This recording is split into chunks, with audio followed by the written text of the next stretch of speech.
जय हिंद। आपका स्वागत है Eco Vidya concept of economics. आज हम लोग डिस्कस करेंगे circular flow of income in two sector model.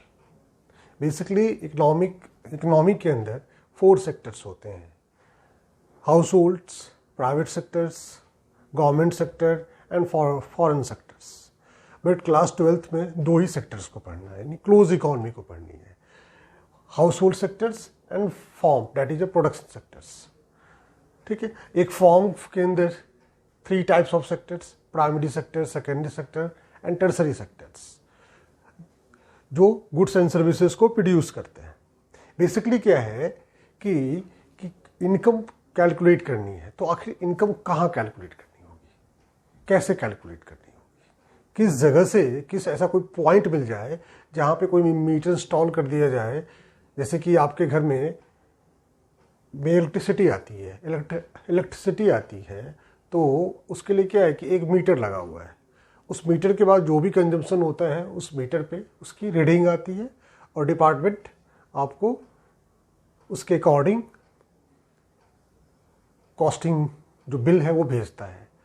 तो जस्ट लाइक ऐसा कुछ मिल जाए कि जहां हम मीटर इंस्टॉल कर दें इजीली कैलकुलेट कर सकें नेशनल इनकम अकाउंटिंग को, नेशनल इनकम को। तो उसके लिए क्या है कि जैसे ये जो प्रोडक्शन सेक्टर्स है जहाँ गुड्स प्रोड्यूस होता है, ठीक है, वहाँ क्या होगा, इनकम जनरेट होगी।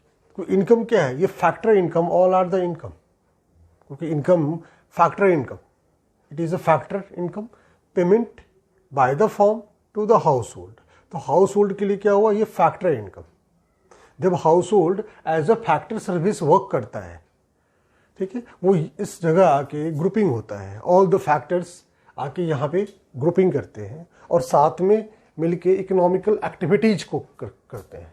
जब वो इकोनॉमिकल एक्टिविटीज करते हैं, then they produce goods and services for the house holds.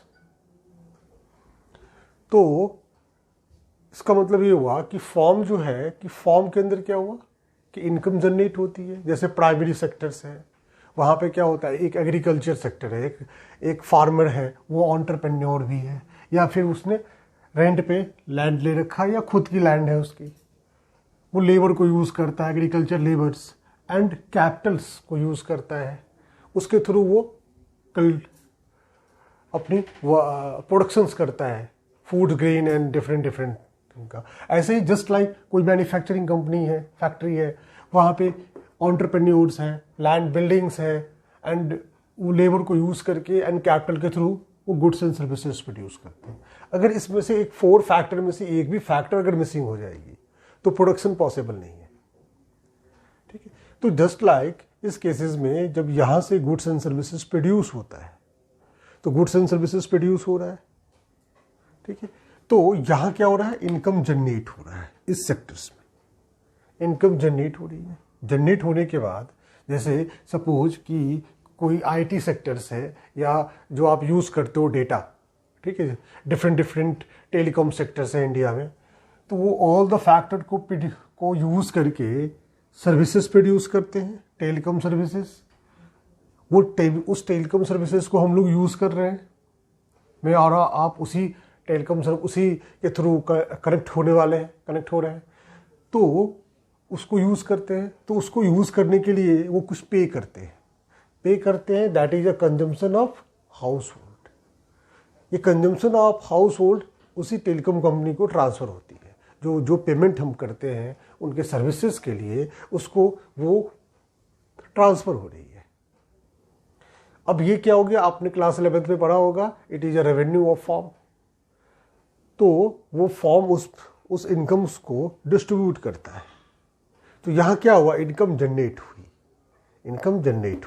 यहाँ पे क्या हुआ था, कंजम्पशंस हुआ था, बट यहाँ इनकम जनरेट हुई, that is a generation of income, generation phase. तो इस केसेस में यहाँ पे फैक्टर, अब वो फॉर्म जो है अपने फैक्टर्स को डिस्ट्रीब्यूट करेगा डिफरेंट, तो लैंड लॉर्ड को रेंट देगा, लेबर को वेजेस देगा, जो उसने कैपिटल लगा रखा है उसको इंटरेस्ट पे करेगा, एंड जो लास्ट में उसके पास बचेगा दैट इज अ प्रॉफिट। ये 4 types of income, factor income generate हुआ। अब कोई एम्प्लॉय है जो टेलीकॉम सेक्टर में काम कर रहा है, वो अपनी सैलरी लेके आया, अब उसने पे किया अपने बच्चे के स्कूल का फीस, तो उसके लिए क्या है, कंजम्पशन एक्सपेंडिचर।